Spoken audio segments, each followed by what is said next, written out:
नमस्कार, जनप्रभा सुपरफास्ट में आपका स्वागत है। मैं हूं हेमेंद्र सिंह। एक नजर डालते हैं आज की सुर्खियों पर। ज़पोरिज़िया न्यूक्लियर प्लांट पर यूक्रेन ने फिर किया कब्जा। यूक्रेन की मीडिया ने अपनी रिपोर्ट में किया दावा।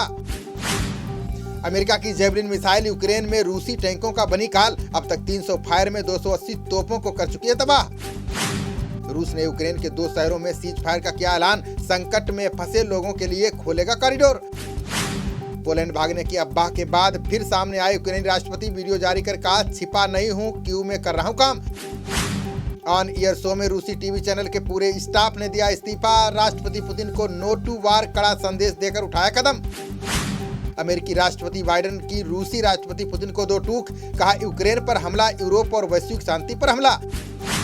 बॉर्डर से करीब 600 किलोमीटर दूर सुम्मी में फंसे भारतीय छात्र स्टूडेंट अब खो रहे हैं धीरज। विदेश मंत्रालय ने जताई चिंता।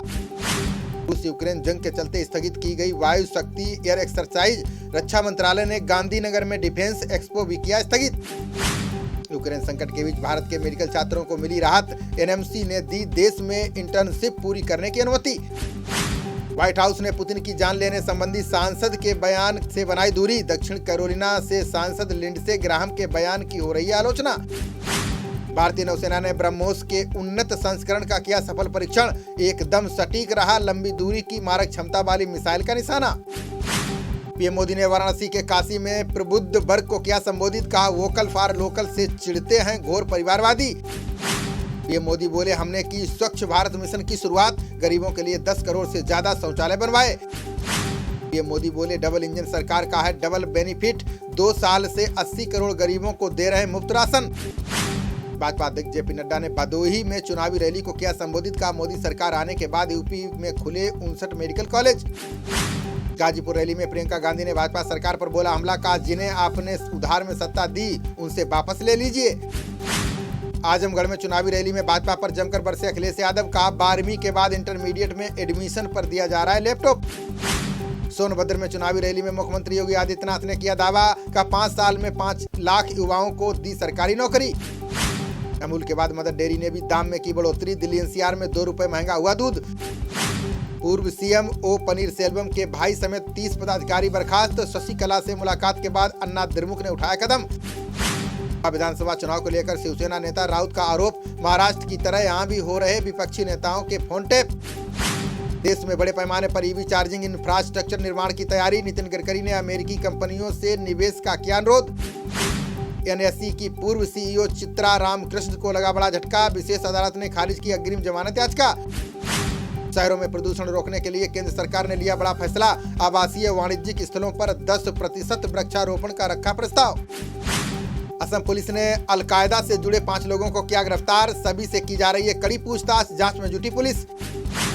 आरआरबी एनटीपीसी विवाद की रिपोर्ट आने पर बोले रेल मंत्री। कहा, जल्द समाधान के लिए रिपोर्ट को किया जाएगा अधिसूचित।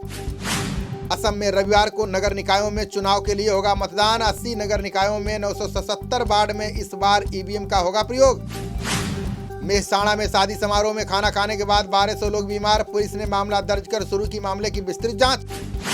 मतगणना का दिन करीब आते ही दिल्ली पहुंचने लगे गोवा कांग्रेस के नेता माइकल लोबो ने पार्टी महासचिव केसी वेणुगोपाल से की मुलाकात। दिल्ली में सिक्किम की तर्ज पर वृक्ष गोद लेने की लागू होगी नीति। लोगों और प्रकृति के बीच संबंध को मजबूत करना योजना का लक्ष्य। विशेषज्ञों ने जून में कोरोना की 4थी लहर के पूर्वानुमान से किया इनकार। वैज्ञानिकों ने इस संबंध में हुए अध्ययन को बताया भ्रामक और अनुमानित। केरल पुलिस को मिलेगा कृत्रिम बुद्धिमत्ता का प्रशिक्षण। डिजिटल परिवर्तन के युग में आंकड़ा विश्लेषण में हासिल होगी महारत। ग्लोबल वार्मिंग को कम करने के लिए केंद्र सरकार ने तैयार किया प्रस्ताव। रिहायशी और वाणिज्यिक निर्माण स्थलों से 10% हिस्से में लगेंगे वृक्ष। अंकुर योजना के तहत भोपाल में लगाए गए 4200 फलदार पौधे। प्राकृतिक ऑक्सीजन पैदा करने के लिए अभियान चला रही है मध्य प्रदेश सरकार। ने 2022 के लिए घटाकर 5.5% किया जीडीपी लक्ष्य। संसद में प्रधानमंत्री ली केकियांग ने की जीडीपी के नए लक्ष्य की घोषणा। 6 मार्च को महाराष्ट्र के पुणे शहर को मिलेगा मेट्रो का तोहफा। पीएम मोदी शिवाजी महाराज की प्रतिमा और मेट्रो का करेंगे उद्घाटन। 5 राज्यों में चुनाव के बीच राहुल ने दिल्ली आवास पर बुलाई बैठक। सरकार बनाने की रणनीति पर कई नेताओं के साथ किया मंथन। एफएटीएफ की ग्रे लिस्ट में बना रहेगा पाकिस्तान। आतंकवाद पर प्रभावी कार्रवाई न करने पर जारी रहेगा आर्थिक प्रतिबंध। गीता बहुगुणा जोशी के बेटे मयंक जोशी ने थामा सपा का दामन। आजमगढ़ में चुनावी जनसभा में अखिलेश यादव ने किया स्वागत। भारत ने संयुक्त राष्ट्र में श्रीलंका को दी समानता की नसीहत का श्रीलंका के हित में है तमिलों की न्याय की उम्मीदें पूरी करना।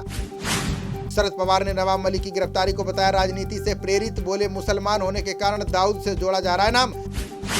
तिहाड़ जेल के कैदियों को फिटनेस के गुर सिखाएंगे सुशील कुमार। छत्रसाल स्टेडियम कांड को लेकर जेल में बंद है ओलंपिक पदक विजेता। स्पुतनिक लाइट के तीसरे चरण के ट्रायल की अनुमति की सिफारिश। बूस्टर डोज का काम करेगी कोरोना रोधी वैक्सीन। चुनाव के बाद 15 से 22 रुपए बढ़ सकते हैं पेट्रोल डीजल के दाम। यूक्रेन संकट को लेकर घाटे में चल रही है अंतर्राष्ट्रीय कंपनियां। बुलंदशहर के अहमदगढ़ थाना पुलिस को मिली बड़ी सफलता। वाहन काटने वाले 5 आरोपियों को किया गिरफ्तार। हादसे का शिकार होने से बचा सीएम ममता बनर्जी का विमान। टर्बुलेंस में फंसने की घटना पर राज्य सरकार ने डीजीसीए से मांगी रिपोर्ट। भारत ने 8 विकेट पर 574 रन बनाकर पहली पारी की घोषित। ऑलराउंडर अजय जडेजा 175 रन बनाकर लौटे नाबाद। श्रीलंका ने अपनी पहली पारी में 4 विकेट पर बनाए 108 रन। अश्विन ने 2 और जडेजा बुमराह ने 1-1 विकेट झटके। श्रीलंका के खिलाफ जडेजा के नाम दर्ज हुआ ऐतिहासिक रिकॉर्ड। पुछल्लों के साथ 3 शतकीय साझेदारी निभाने वाले बल्लेबाज बने। शेरनबॉर्न को राजकीय संस्कार के साथ किया जाएगा विदा। ऑस्ट्रेलिया के मेलबर्न स्टेडियम में बनेगा शेनवार्न स्टैंड। खबरों का सिलसिला जारी रहेगा, देखते रहिए जनप्रवाद। नमस्कार।